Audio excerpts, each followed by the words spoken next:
cikin barewa waye za ya wata kanwa, ban yi zaton a soyayya zaki yada ni ba.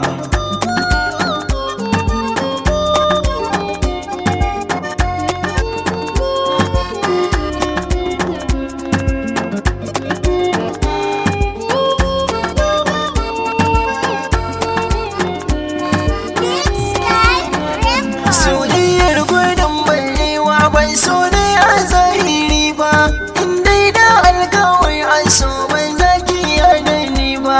Ciwon cikin barewa waye za ya bata kanwa, in ba ilahu ba sai dai ta zama da gawa.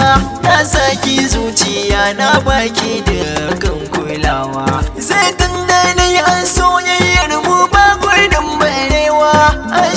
Ashe burin ki dai ki sada a rana, na yi zaton da ni da ke a so ba hiyana. Domin ki shafa nan cewa da kai za na zauna, har ma kina faɗan ba gudun ka komai gona.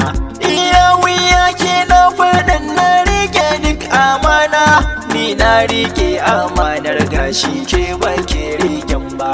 Akan ki kai ki manta da shayin zama da yunwa, komai idan na samu ke dai na ka baiwa. Dan yin ga dariyar ki harance na kaiwa, abokanai na faɗin na zama gare ki bawa.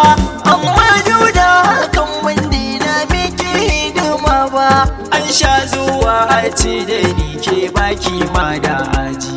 Idan aka faɗin amsa ta mata wuce naji, ko laifi ke kamun gare ki bani iya yaji.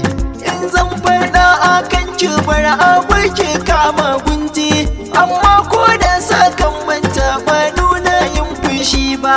Akwai ranar da aka yi batun kin je ko yaubin, ban yarda ba gani na a halin ki babu babin. Zuwa kulub kawai sai an kai turo min ta chatin, short video ke na rawa da wada kulubin.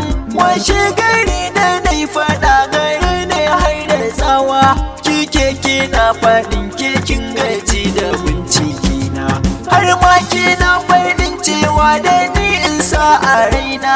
Ke ɗin ba kya iya bakar in takurawa kaina, na je na nemo wanda ta yi daidai da ra'ayina, har ma kina faɗin mai ba ke ƙarar san ganina.